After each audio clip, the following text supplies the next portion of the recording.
तर आज पनीर बनवलं होतं. आपण किती पण मोठे झालो ना आणि आई आपल्यापासून एक दिवसासाठी जरी लांब गेली ना, तर आईशिवाय करमत नाही. मला तर नाही करमत.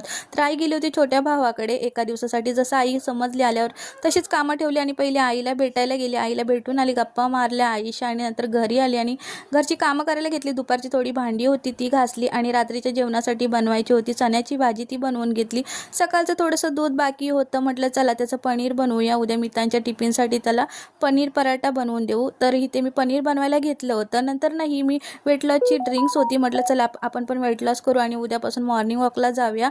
थोडंसं स्वतःकडे लक्ष देऊया आणि मग मी हे बनवायला घेतलं होतं. रात्री तसं भिजत ठेवलं होतं. सकाळी मस्त त्याचा काढा केला होता आणि मस्त पिऊन घेतला आणि रात्रीचं हे पनीर पण आपलं छान झालं होतं. पण कसं काय मितांश रात्री आजारी झाला. त्याला ताप आणि उलट्या येत होत्या.